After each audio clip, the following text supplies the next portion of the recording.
छोटा बच्चा भी बंधन। हाँ बोला। हम्म, कोई बंधन में बंध कर रहना नहीं चाहता है, छोटा बच्चा भी बंधन तोड़ देता है। यस।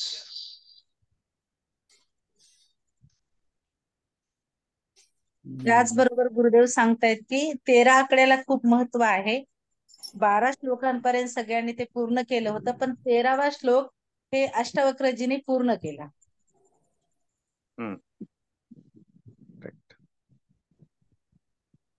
गुरुजी म्हणतात की ज्याच्याकडे जे म्हणजे मागायचं जरी असेल तर अशा लोकांना मागा ज्यांच्याकडे जे खरंच काही आहे. म्हणजे एखाद्या हिऱ्याच्या दुकानात जाऊन मला पान द्या म्हणण्यासारखं आहे. कोयला कोयला कोयला.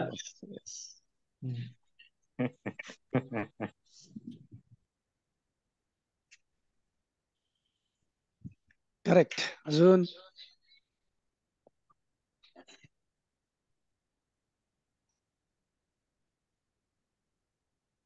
जनक राजांच्या दरबारामध्ये काही विद्वान लोक होते, त्याच्यामध्ये कहोदा एक होता. आता त्यांना वादिन नावाच्या विद्वानांना हरवायचं असते, तर ते काही चुकीचं वागत असतील तर तेव्हा हे अष्टवक्र जेव्हा ते पोटात होते तेव्हा ते त्यांना ज्ञान शिकवायचे की हे इथे तुम्ही चुकताय. तर त्यांना वाटायचं की हा अजून जन्मालाही आला नाही आणि हे मला ज्ञान शिकवते. तर त्यांना त्याचा राग आला आणि त्यांना शाप दिला की तू तेडा होशील म्हणून. म्हणून हे अष्टवक्र हे 8 ठिकाणी त्यांच्या शरीरामध्ये गाठी निर्माण झाल्या आणि त्यामुळे त्यांचं नाव अष्टवक्र पडलं.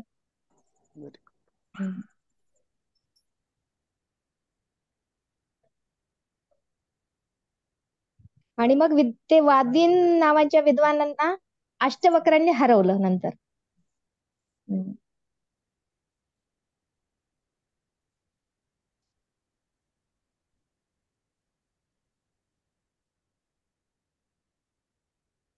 बोला अजून.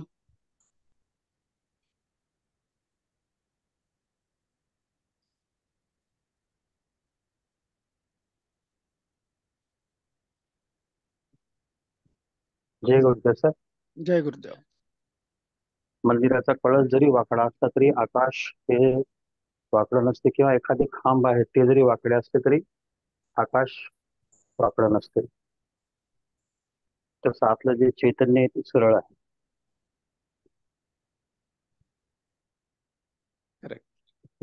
उस डोंगा परी रसन हे डोंगा.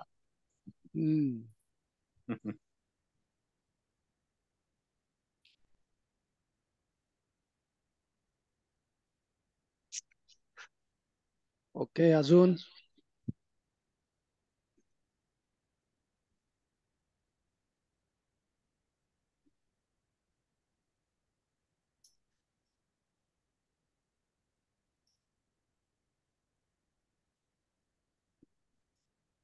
सर्वांनी एक संकल्प करा, कारण हे जे अष्टावक्र गीता आपण श्रवण करतोय हे एकूण याचे 46 भाग आहेत आणि प्रत्येक भाग हा 20 मिनिटाचा आहे.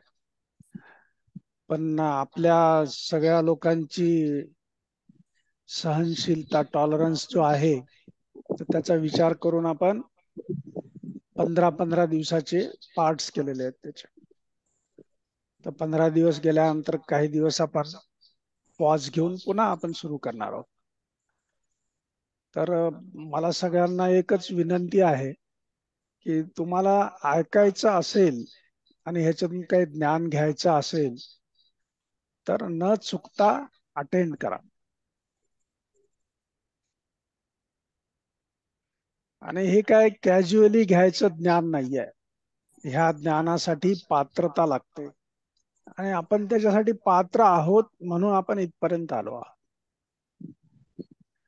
त्यासाठी एक संकल्प करा की आताचे जे 15 दिवस आहेत ह्याच्यामध्ये कितीही अडथळे आले, अडचणी आल्या, काही आलं तरी मी हे श्रवण करण्यासाठी येणारच. हा एक महत्वाचा संकल्प आहे. तोपर्यंत आपल्याला हे ज्ञान नाही कळणार, आहे की नाही. आणि आपण जे नेहमी ऐकतो अष्टावक्र गीता, तर ते 15-16 ह्याच्यामध्येच आपण ते पूर्ण ऐकतो आपण, मग तशा वेळेस बऱ्याचशा गोष्टी आपल्या राहून जातात, आपल्या आतमध्ये नाही येत. पण हे कसं आहे, एकदम डिटेल आहे. दररोज गुरुजी फक्त 20 मिनिट सांगणार आहेत आणि त्या 20 मिनिटावर आपल्याला चर्चा करायची. मग त्याच्यावर आपल्याला चिंतन करायचं, मनन करायचं. सगळ्यांना मान्य आहे? हो सर. तर बरेच जण आहेत ज्यांनी व्हिडिओज ऑन केलेले नाहीत, बरेच जण आहेत यायलेत चाललेत. एक 2 दिवस बघू आपण. आजचा दिवस तर पहिला श्लोक होता, आणि त्यानंतर ज्यांना खरंच ज्ञानपिपासा आहे अशाच लोकांनी याला अटेंड करायचं. ठीक आहे ना, बरोबर आहे ना? असं काही म्हणजे कोणावर काही कंपल्शन नाहीये याचं, किंवा काही हे नाहीये.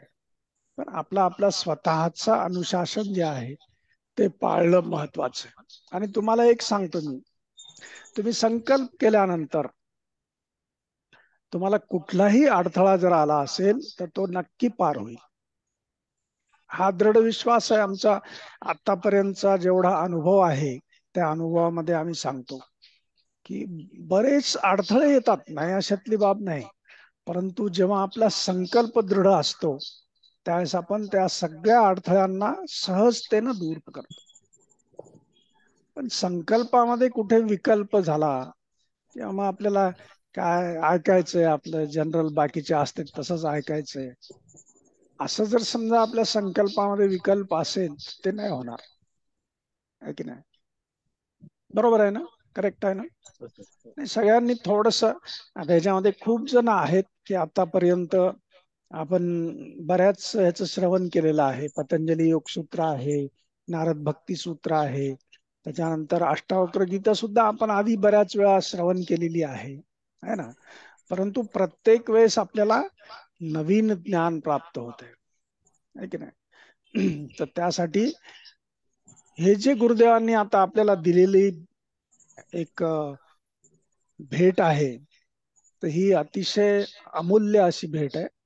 कारण हे 46 भाग आहे त्याचे, आणि 46 भागामध्ये अष्टावक्र गीता आपल्याला पूर्ण सांगितलेली आहे गुरुदेवांनी. तर त्यासाठी हे सगळे भाग आपल्याला ऐकायचे आहेत, श्रवण करायचे आहेत. ह्या दृढ संकल्पानं आपण सगळ्यांनी चालूया.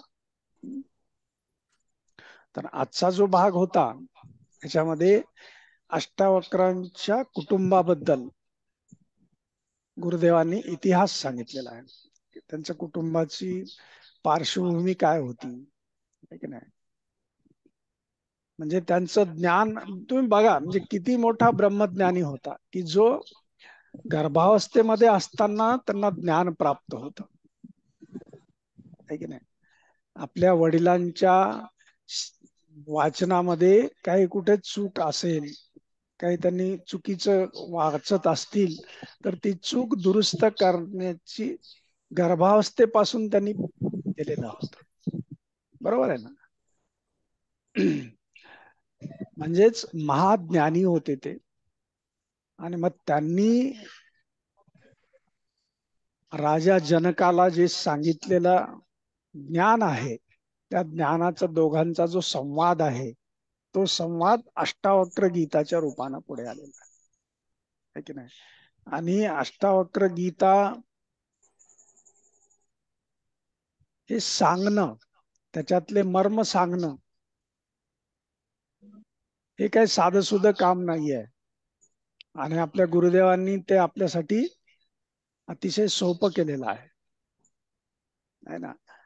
तर त्याचं महत्व जाणून घेऊन आपला हा गुरुप्रसाद आपण घ्यावा.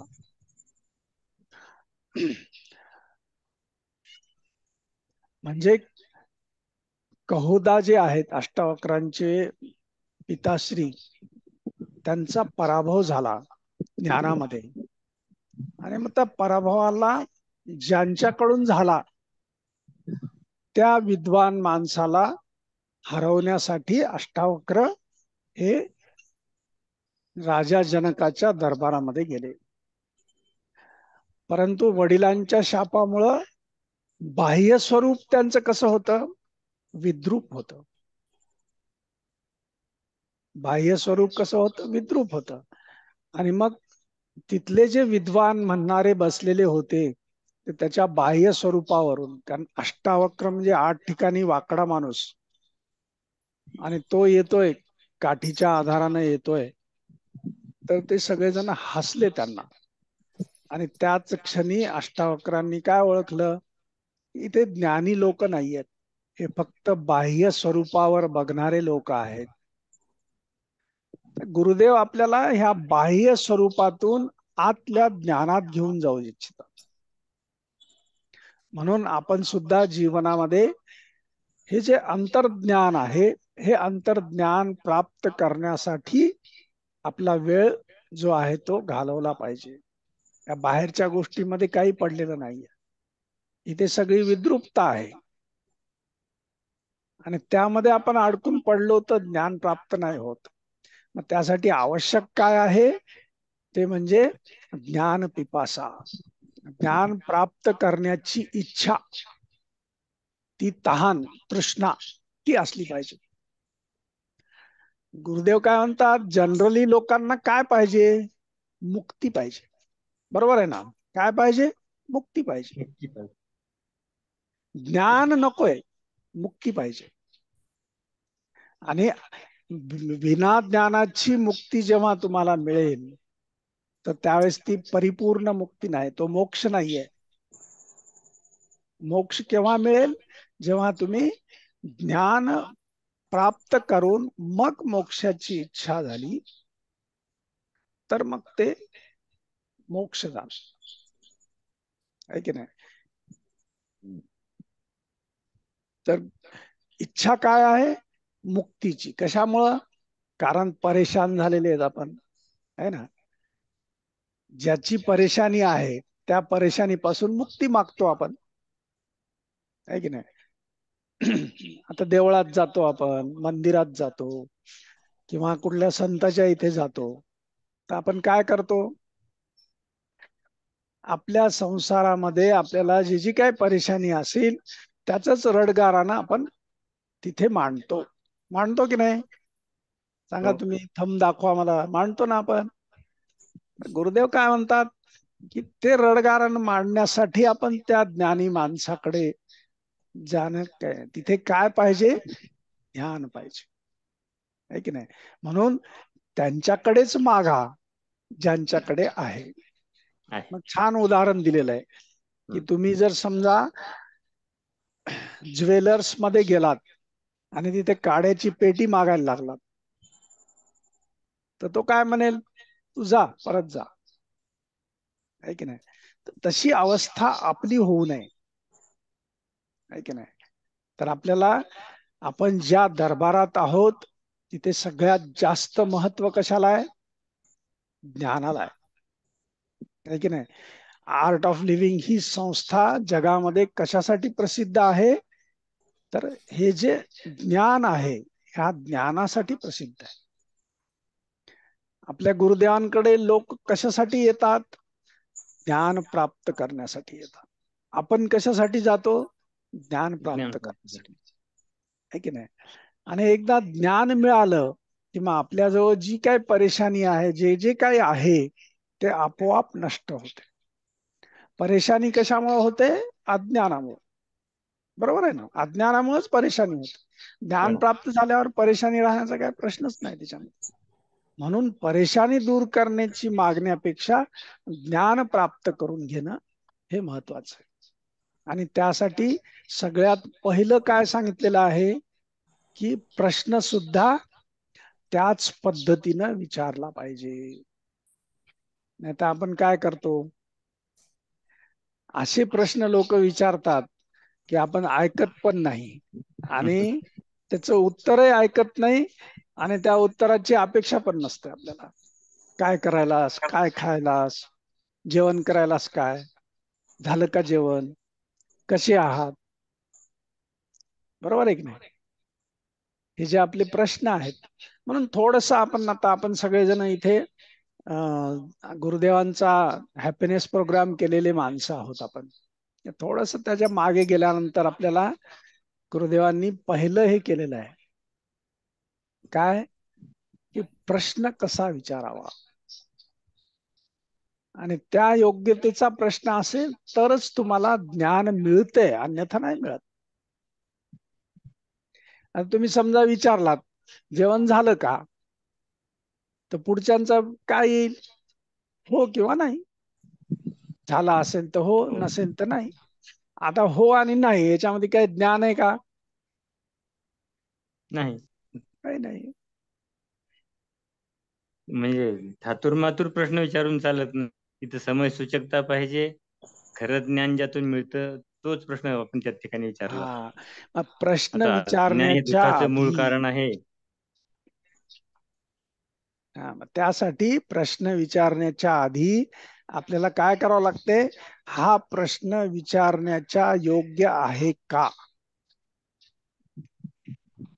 हे आधी आपल्याला ठरवावं लागतं. प्रश्न विचारणे योग्य आहे का, यस, आणि मगच विचारायचं. तरच उत्तर मिळणार आहे त्याचं. ती सवय आपण लावून घेतली पाहिजे. हो, यस. अन्यथा काय होतंय, आपल्यातली जी ऊर्जा आहे, एनर्जी आहे, ती आहे विनाकारण वाया जाते अशा प्रश्नांची उत्तरं देण्यामध्ये आणि असे प्रश्न विचारण्यामध्ये, दोन्हीमध्ये ती ऊर्जा वाया जाते. मग ज्ञानप्राप्ती नाही होत. आहे की नाही? बरोबर आहे की नाही? करेक्ट आहे की नाही? मी सांगतो त्याला सहमत आहे तुमचं, बरोबर आहे की नाही? म्हणून आता Yes. आपण हो. आजपासून एक दृढ निश्चय करायचा, एक संकल्प करायचा. प्रश्न विचारत असताना जो मला खरंच त्यातून ज्ञान पाहिजे असाच प्रश्न विचारायचा, आणि उत्तर देत असताना ज्या प्रश्नांमधून ज्ञान मिळू शकते पुढच्या माणसाला, अशाच प्रश्नाचं उत्तर द्यायचं. बाकीचे प्रश्न मौनामधून आपोआप सुटतात, तुम्ही त्याला उत्तर द्यायची गरज नाही. हो. आलं का लक्षात? समजलं सगळ्यांना? हा आपण एक दृढ संकल्प करूया. प्रश्न विचारत असताना ज्ञानासाठी प्रश्न विचारायचा, आणि प्रश्नाचं उत्तर देत असताना जेव्हा आपण ज्ञानदान करतो तर ज्ञानदानासाठी ते उत्तर द्यायचं. आहे की नाही? तर हा आपण एक संकल्प करूया. आणि मग सुरुवात करताना गुरुदेवांनी राजा जनकांनी अष्टावक्रांना जो प्रश्न विचारला तिथून सुरुवात केलेली आहे. तर मला इच्छा कशाची आहे, मोक्ष प्राप्तीची इच्छा आहे, तर ते कशी मिळेल, कशी प्राप्त होईल मला मोक्ष, इथून त्याची सुरुवात आहे. छान आहे ना? तर आता इथे आपण जेवढे जण जमलेलो आहोत, तर सगळ्यांना पुन्हा पुन्हा विनंती आहे की तुम्ही संकल्प करा आणि दररोज श्रवणाला या. आधी सगळं चेकअप करा. इंटरनेट नाही, आता मेसेज आलेत, आमचं इंटरनेट नाही, आमचं हे नाही आहे, आमचं ते नाही आहे. सगळ्या गोष्टी आधी चेक करा. जेव्हा तुम्ही त्याला प्राईम टाइम द्याल, प्रायोरिटी द्याल, तेव्हाच काय होईल,